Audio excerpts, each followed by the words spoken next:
হালিশহরে school বাড়ি দখল করে বসবাস, সরকার বদলাতেই স্থানীয়দের বিক্ষোভ। হালিশহর পৌরসভার 12 নম্বর ওয়ার্ডে বিপিন বিহারী জুনিয়র হাই স্কুলটি উঠে গিয়েছে, কিন্তু স্কুল ঘর দখল করে পাকাপাকিভাবে পরিবার নিয়ে বসবাস করছে প্রহ্লাদ চন্দ্র নন্দী। স্থানীয়রা জানিয়েছেন, তৃণমূল জমানায় স্কুলটিকে ওই ব্যক্তিকে এনে বসানো হয়েছে। সেই সক্রিয় তৃণমূল কর্মী এলাকায় দাপট দেখাতো। প্রহ্লাদ নন্দী বলেন, বন্ধ স্কুলে থেকে পুরসভা থাকতে অনুমতি দিয়েছিল, আলো ও জল ছিল না, পরে পুরসভা থেকে ট্যাক্স করিয়ে দেওয়া হয়। এই নিয়ে বিজেপি নেতা রবি শঙ্কর সিং বলেন, কি করে স্কুলের ঘরে থাকার অনুমতি দিল পুরসভা, বিষয়টি বিধায়ককে জানানো হবে। তাদের দাবি পুনরায় স্কুল চালু হোক। এখানে আমাদের কাছে খবর এসছে, লোকাল পাড়ার লোক খবর দিয়েছে, এই Bipin Bihari junior high school, এখানে কখনো এক টাইম স্কুল থাকতো, এখানে লোক এসে বাসাবাস করছে। এই বিষয়টা নিয়ে আমরা আসলাম, দেখলাম সত্যি একটা ফ্যামিলি এখানে থাকছে।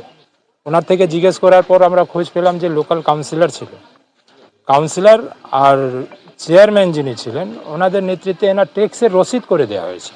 আপনি ভাবুন, এই তৃণমূল আমলে শিক্ষা সংস্থান, যেখানে বাচ্চারা পড়াশোনা করত, শিক্ষার একটা জায়গা, শিক্ষার এই অবস্থা ছিল তৃণমূলের, কি ওইখানে লোকজনকে নিয়ে এসে বসিয়ে দেওয়া হতো। কারণ কেন? ওই লোকটা ভোট আটকাতো। এইখানকার সাধারণ লোক যদি ভোট দিতে যেত, তাহলে ওনাদেরকে আটকিয়ে দেওয়া হতো, কি ওই ভোট দিতে যাবে না। মানে ওনার অত অত্যাচার ছিল, দেখতে এখন এইরকম। কিন্তু একটা সময় এনার দাপট ছিল, ওই দাপটের জন্য ওনাকে পুরস্কার করে দেওয়া হয়েছে, কি এইখানে আপনারা থাকুন, ওনার জন্য একটা ট্যাক্স রসিদও মিউটেশনও করে দেওয়া হয়েছে।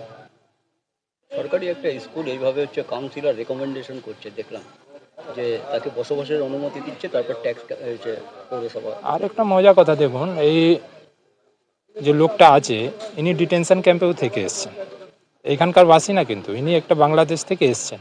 আসতে পারেন, হিন্দু হলেন, এনআরসি হিসাবে, সিএ হিসাবে ওনাকে এইখানে নাগরিকত্ব নিতেন, কিন্তু এখন অবধি সিএ ইনি অ্যাপ্লাই করেনি। ওনা থেকে আমরা জিজ্ঞেস করলাম, কিন্তু একটা সরকারি জায়গা, যেহেতু ওনার একটা সময় দাপট ছিল এলাকায়, লোকজনকে ভোট দিতে দিত না, ওই জন্য ওনাকে পুরস্কার করে এইখানে ওনাদেরকে এইখানে থাকার জন্য বসিয়ে দেওয়া হয়েছে।